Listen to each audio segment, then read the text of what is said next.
minha vida, eu nunca fiz o mesmo curso a mesma vez. Quando eu comecei em São Carlos, eu me formei em engenharia e em física. Eu fiz mestrado em física aplicada e doutoramento em química. Eu sempre fui mais professor de física do que de química, mas na Rice University eu estou agora, eu sou professor de física, de química e de biociências. Bom, eu tive três pessoas. Desde criança, meu pai e minha mãe eram professores de matemática em São Carlos. Então a gente sempre teve um debate, uma discussão, trabalhando nisso e pensando em pesquisa. Mas naquela época em São Carlos eu conheci muito tempo, desde novo, o professor Sérgio Mascarenhas, que foi meu orientador de mestrado. E com ele comecei a fazer esse interesse. Naquela época eu estava estudando física, mas estava interessado com a física aplicada à biologia. Então eu entrei pelo campo da biofísica e agora tenho um overlap muito grande com a bioquímica. Eu fiz pesquisa desde estudante, mas na época do meu doutorado eu trabalhei em fazendo teoria de tunnelamento de elétrons em sistemas biológicos, tá certo? Hoje, por exemplo, teve uma palestra do professor Eisenhower sobre fotossíntese e basicamente você fez os processos iniciais da fotossíntese, os efeitos primários são elétrons andando entre aquelas moléculas. E os elétrons para andar são processos quânticos, são os poucos eventos de biologia que são totalmente quânticos. Então a gente fez a teoria de tunnelamento de elétrons em proteínas, como que o meio da proteína facilita esse efeito quântico, que é um efeito importante em fenômenos de bioenergética e em fenômenos de visão e coisas do gênero. Essa teoria criou vários problemas. Quando eu voltei ao Brasil do doutorado, naquela época eu ganhei o prêmio de Trieste, de jovem pesquisador em Trieste, tá certo?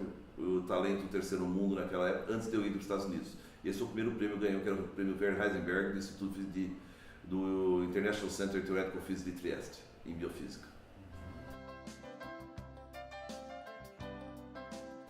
Olha, existem vários estudos em relação a isso. E a grande verdade é que você não deve nunca ter só uma ou a outra. Esse é um sistema de equilíbrio que se não tiverem as duas, o sistema quebra, tá certo? Você nunca vai ter, se você trabalhar com uma ideia aplicada, qual que é a sua definição de pesquisa aplicada? É alguma coisa que você quer ver um produto em 6 meses, é um produto que você quer ver em 1 ano? Não vai acontecer. Se você ver as grandes descobertas do mundo, o pessoal descobriu quando eles estavam tentando fazer outras coisas. Tá certo? Então, as ideias, as novas que vão sair ideias aplicadas, tem que ser pesquisa básica. E tem que ser uma pesquisa de risco, uma pesquisa alternativa.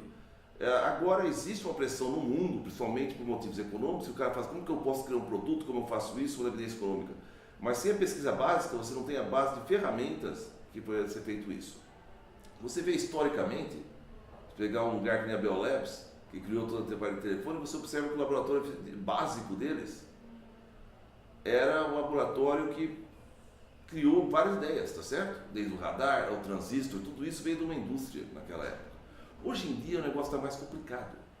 As indústrias vivem num sistema econômico que elas têm que produzir um produto rapidamente, tá certo? Toda a indústria é avaliada cada trimestre pelos investidores que estão no gênero, que aconteceu um corte enorme na pesquisa básica dentro das indústrias.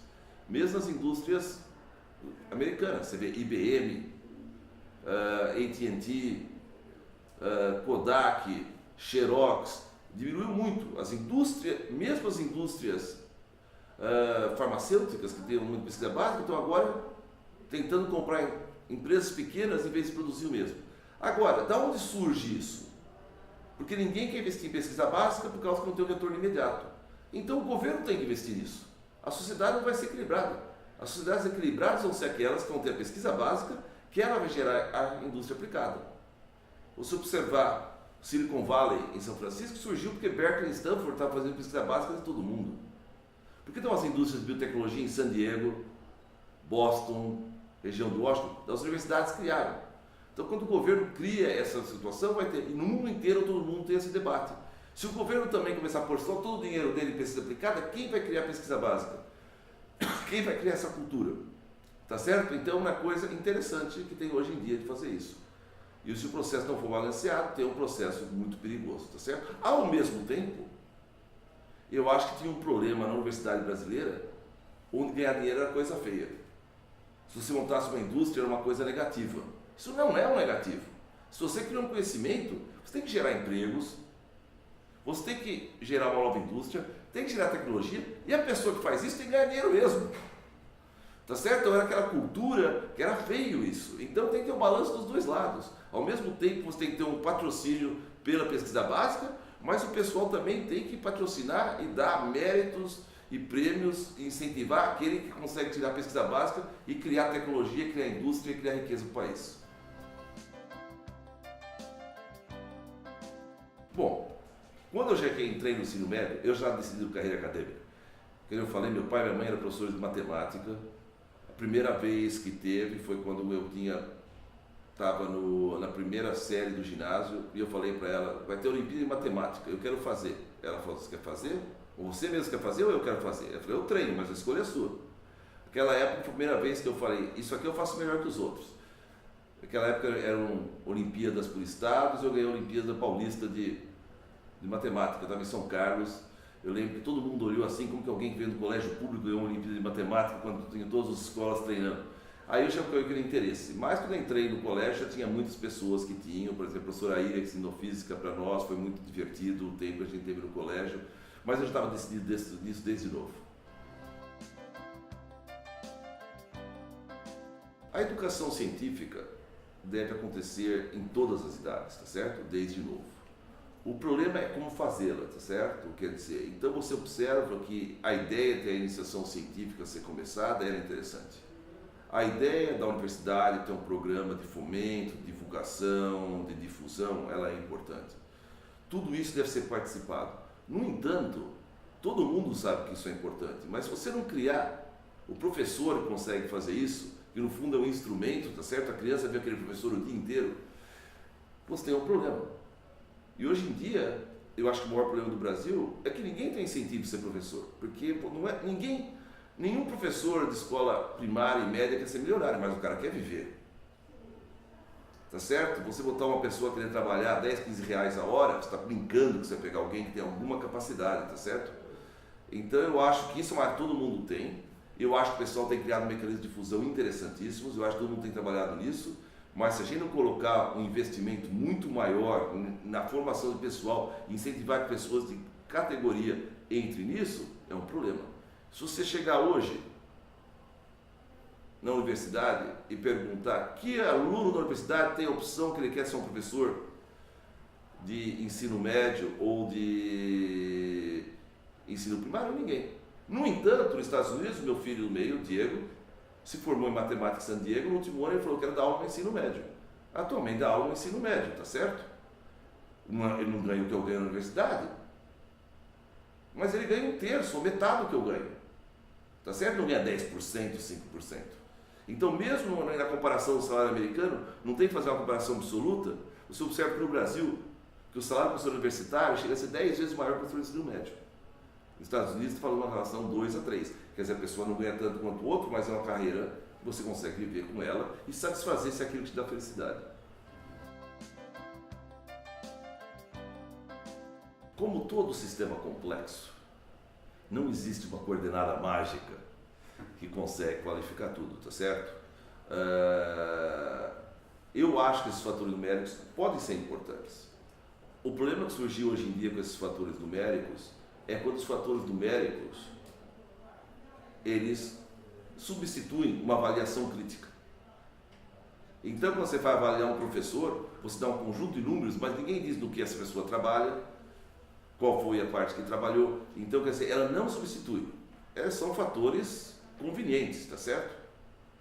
Para mim, esses números são convenientes, tá certo? Eu tenho um fator H alto, tá certo? Fator H 72, eu não me incomoda olhar o fator H dos outros, tá certo? Você tem um fator número alto. Então, são números convenientes que me ajudam na minha carreira andando. Mas tem que ser muito perigoso você trabalhar só com um único número, tá certo? Porque, agora, vários números juntos são interessantes.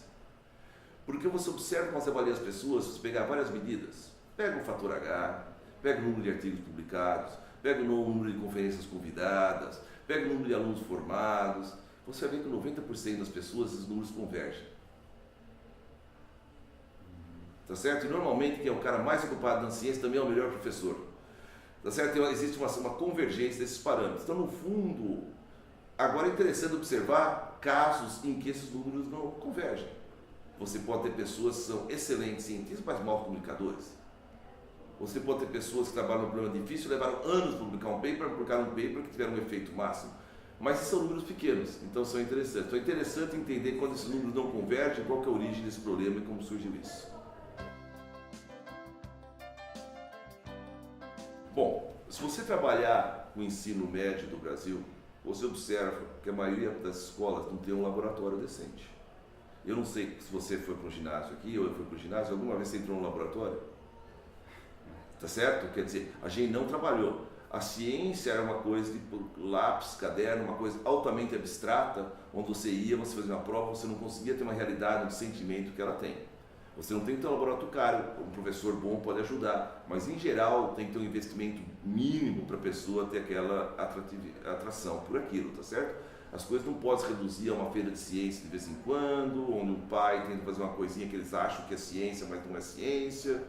Então, no fundo, você tem que criar um mecanismo, quer dizer, eu acho que o investimento que tem sido feito na ciência, no ensino ginasial e colegial, é muito baixo, tá certo? Porque o aluno é feito. E depois a educação que ele tem é a educação de cursinho, onde o cara dá uma apostila, ele aprende a fazer prova, ele não aprende a pegar um gosto pela ciência, tá certo? Quando você entra na universidade, eu acho que a universidade brasileira está muito bem. Eu acho que a formação que o aluno tem, a formação que eu tive, outras pessoas têm, eles vão para fora e se reagem bem. A oportunidade de pesquisa foi sendo feita, então eu acho que existe uma disparidade do ensino médio, colegial, ginasial e com o ensino universitário do Brasil. Isso tem que ser trabalhado. Por que isso tem que ser trabalhado? Porque no fundo, as pessoas mais afetadas são as pessoas de baixas classes. E você está perdendo grandes talentos. Não existe nenhum motivo que a pessoa rica é mais inteligente do cara mais pobre. Vai ter uma distribuição em todas essas classes. E a gente não pode se dar um luxo no país que nem o nosso de perder a quantidade de talentos que você tem. Tá certo? Que parte da população tem acesso para saber se é isso que eles gostam, se é isso que eles sabem fazer. E se você não tiver um ensino médio, um programa de capturação desse recurso, você está desperdiçando o melhor talento que tem no país, que é a mente humana. Na Universidade Brasileira, a única coisa que eu mudaria, estava discutindo, e eu ainda acho que os alunos brasileiros têm muita aula. Todos os cursos aqui podem ter metade do número de aulas e mais trabalho isolado. Eu ainda acho que eles ficam sentados numa sala de aula muito tempo comparado com os outros estudantes. Bom, o surgimento da bioquímica é uma área muito interessante, o termo de bioquímica, tá certo? Principalmente que se você trabalhar em várias universidades, você observar que existem diferentes departamentos de bioquímica. É muito comum nos Estados Unidos ter 2 ou 3 grupos de bioquímica, dentro da química, dentro da biologia e dentro das escolas de medicina, tá certo? E tudo isso está surgindo, tá certo? A bioquímica surgiu no fato do tempo onde é o primeiro passo das ciências que saiu da biologia convencional, tá certo? A biologia convencional, no passado, era uma biologia que o pessoal falava assim, que era coleção de selos, tá certo? Você escrevia as coisas, faziam selos, faziam coisas do gênero. A bioquímica é a primeira ciência que chegaram à conclusão que a biologia não era uma ciência descritiva. Você conseguia descrever ela com parâmetros científicos básicos. Então é a mudança da biologia para ser uma ciência séria. Hoje em dia você tem influências da física, influência da matemática, influência de outras áreas, mas a bioquímica é o primeiro caminho onde o pessoal tenta descrever os processos biológicos numa definição científica moderna. Agora, com o tempo, isso evoluiu, tá certo? Hoje em dia, por que a gente chama esse um congresso que tem a União Internacional de Bioquímica e Biologia Molecular? Porque ninguém consegue saber a diferença mais, tá certo? Quer dizer, o que é biologia molecular, o que não é, o que não sei, tá certo? Isso está surgindo, tá certo? Agora você tem biologia celular, e a biologia celular também está ficando quantitativa agora, tá certo? Com descrições químicas, com descrições, mas agora você vai escrever uma química mais complexa. Então eu acho que a bioquímica está evoluindo, mas para mim a bioquímica historicamente é muito importante, porque é a primeira ciência que trouxe biologia para o mundo que eu chamo uma ciência moderna.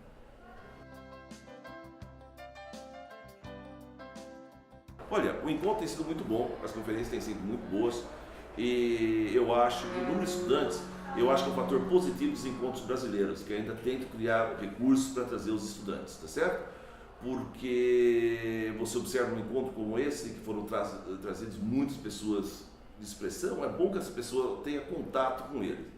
Eu acho que o estudante brasileiro tem que ter o contato, descobrir que uma pessoa, desde um prêmio Nobel, um bom cientista, ele é uma pessoa que nem eles, tá certo? Que sofreu, que apanhou, que fez tese, que entrou alguma coisa, mas é uma pessoa inteligente, que tem o privilégio de ser um cientista, que a gente fala, a gente tem a opção de fazer, o nosso horário é livre, você tem que trabalhar 100 horas por semana, mas você pode escolher que 100 horas você vai trabalhar. Tá certo? Então ele tem que entender que aquilo é um gosto, que é um fator. Aqui, por exemplo, é muito interessante o pessoal encontrar, ver que o cara que é um prêmio Nobel não é um cara que está sentado nas ondas. Pode ter alguns que estão com 75 anos, eles estão com a mesma energia, com a mesma vontade de briga, aquela mesma vontade. Ele não está trabalhando, está fazendo isso por gosto, está fazendo isso porque é uma coisa que faz bem. E isso faz bem para o estudante. Os estudantes, ao mesmo tempo, estão apresentando o que eles gostam, estão conversando entre eles. A sessão de pôster é um dos pontos altíssimos do congresso, tá certo? É interessante andar e conversar e ver as coisas, então essa é uma coisa muito positiva, tá certo? E a geração brasileira não tem opção, ela tem que ser melhor que a geração atual, tá certo? Tem muita gente no Brasil, mas a nossa próxima geração vai ser muito melhor. Isso a gente vê por vários motivos, tá certo? Você observa que hoje em dia a competitividade nos empregos de ponta é muito maior do que era há 10 anos atrás, tá certo? Você já está enxergando num passo que não é o suficiente você ter um artigo ou publicar, você tem que publicar alguma coisa que tem impacto. Então você vê que nós estamos num período de transição. O Brasil viveu 2 períodos. O primeiro era um período onde fazer ciência era difícil.